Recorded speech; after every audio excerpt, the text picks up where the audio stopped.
The city lights of Paris blur past at midnight, and we're sitting right in the passenger seat of a screaming Maserati. The guy behind the wheel isn't some professional driver. He's just a man named Driss who's living life on the edge. He's pushing the engine to its limit, while his passenger, a man named Philippe who can't move anything below his neck, just watches with a smirk. Suddenly, the sirens start wailing and the police are all over them.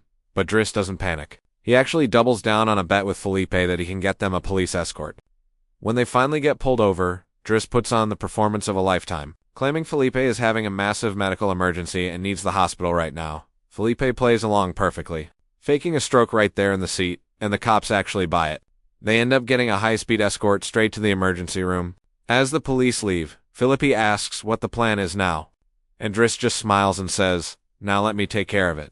Before they speed off into the night, but to understand how these two ended up in a stolen moment like this, we have to go back to the beginning. Philippe is a billionaire who has everything money can buy, except the ability to move his own body. He's sitting in his massive mansion interviewing people to be his new leaving carer, and most of the candidates are boring or full of pity. Then in walks Driss. He doesn't even want the job. He's just there to get a signature to prove he looked for work so he can keep his welfare benefits. He's loud, he's casual, and he spends more time flirting with the assistant than talking about his resume. He tells Philippe to just sign the paper so he can leave.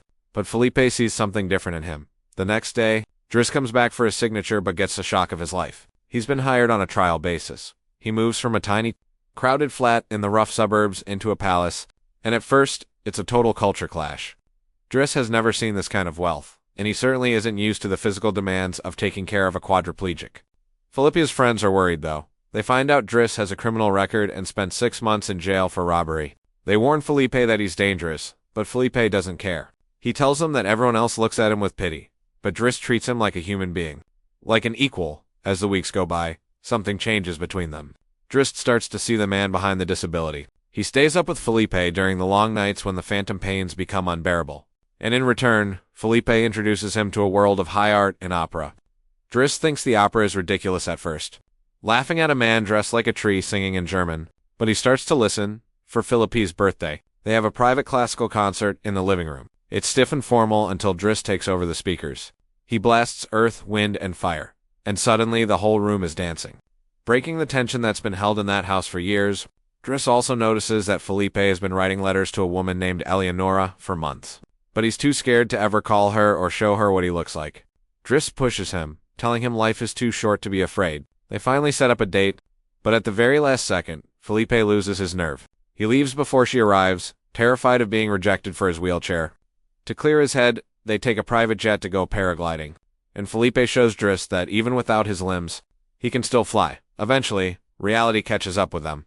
Driss's younger cousin gets into trouble with a gang and shows up at the mansion looking for help. Philippe realizes that Driss has a family that needs him. He tells Driss he shouldn't spend his whole life pushing a wheelchair and lets him go. They part ways as best friends. And Driss actually uses his experience to land a real job in transport. But back at the mansion, Philippe is falling apart. He hires new carers, but they're all too clinical and too full of pity. He stops shaving, he stops eating, and he loses his spark. Yvonne, the housekeeper, gets worried and calls the only person who can help. Driss shows up and immediately gets Philippe back into the Maserati, which brings us right back to that police chase from the beginning. After they ditch the cops, Driss doesn't take him home. He drives him all the way to the seaside. He shaves Philippe, dresses him in a sharp suit, and takes him to a beautiful restaurant overlooking the ocean. Suddenly, Driss gets up and says, "Good luck," leaving Philippe alone and confused. But a few seconds later, a woman walks in. It's Ellie, the woman from the letters. Philippe looks out the window and sees Driss standing on the pier. Just smiling at him one last time, Driss gives a small wave and walks away. Knowing he didn't just give Philippe a carer, he gave him his life back.